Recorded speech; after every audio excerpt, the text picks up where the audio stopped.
Welcome back. This is Victor Canet, and this is Biblical Wisdom for Flourishing. This week, we are turning to a discipline that often gets overlooked, but it's also just as spiritual as things, as habits like prayer, fasting, or meditation. And so I want to talk about generosity this morning, not as a random act of kindness or as a feel-good moment, but really as a form of worship. Because when at the end of the day, generosity is about worship. In fact, in the Bible, giving isn't just separate from our faith. It is an expression of our faith. When we give, we echo the heart of a God who gives freely and abundantly. The heart of generosity, I think we could think of it as something that begins with trust. Yes, generosity begins with trust. It says that what I have is not mine, it's God's.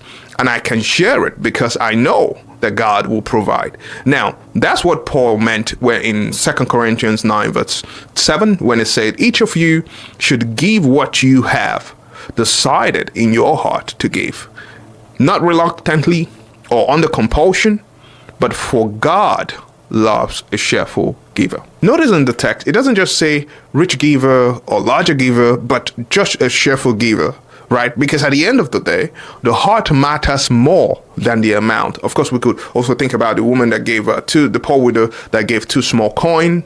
She didn't just give out of abundance. She gave from a place of faith. And at the end of the day, that's worship. Generosity is worship. And some of us might also ask, why does giving change us? Of course, I did a video on this, on the psychology of gift giving about 2 years ago. You could check out the video. But I think psychologists overall, we have long observed something that we call the helper's high. When we give, whether it's our time or our energy or our resources, we experience a boost in joy and meaning. In fact, Adam Grant's work in organizational psychology actually shows that generous people often experience more connection, they experience better relationships, they even experience better sense of well-being. But the Bible got there first. I think psychological science and science researchers are just coming around on this, because Proverbs 11 verse 25 tells us that a generous person will prosper. Whoever refreshes others will be refreshed. And so, therefore, generosity is not just about others. It changes us. It loosens the grip of greed. It loses the grip of fear. It loses the grip of scarcity in our life. It teaches us to live with open hands. And in that openness, we make space for God to move. And so I think giving is worship. Generosity is worship. Giving is not just a good deed. It's an act of worship. When the early church gathered, they were giving. Giving was kind of a part of how they expressed their devotion to God and cared for each other. The Bible says that they shared freely. They, made sure that no one among them had a need. Today, generosity still functions that way, because when we give, we resist the myth that we are self-made. When we give, we honor God who gave us everything, including the Son. When we give, we bless others. When we give, we bless others. Not out of duty, but out of joy.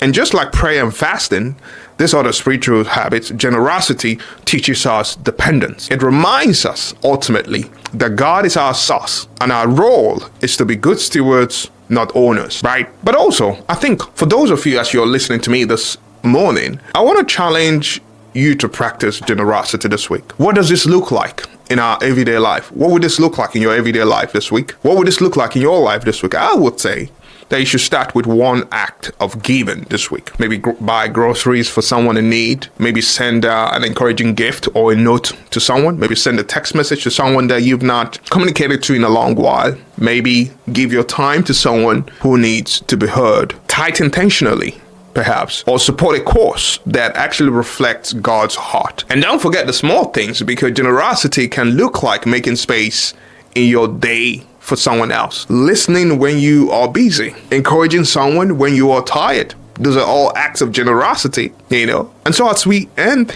I want to kind of share this reflection, and I'm hoping that it sits with you. And so as we wrap up, I think, in what areas of your life are you holding back from giving? Perhaps you're holding back from giving out of fear. Some might be holding back from giving out of insecurity, or you're holding back from giving and being generous because it's been a habit that you've learned either from your parents, that you've learned from people within your concentric circle, what would it look like to give as worship this week? Not for approval, but as a response to God's goodness in your life. And I want you to remember this, that generosity does not drain us. It fuels us, because when we give, we don't lose something. No, we don't. We don't lose anything when we give. Rather, we participate in God's abundance. So as you move into this week, give with a heart full of worship. Let generosity be your mantra. Let generosity be a testimony to the God who has already given you everything. He has already given everything for you. This is Victor Counted, and this is Biblical Wisdom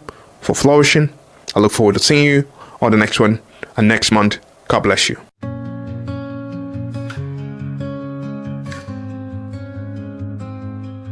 In the quiet of your heart, when the world feels so unclear, there's a truth that whispers softly, a voice you need to hear.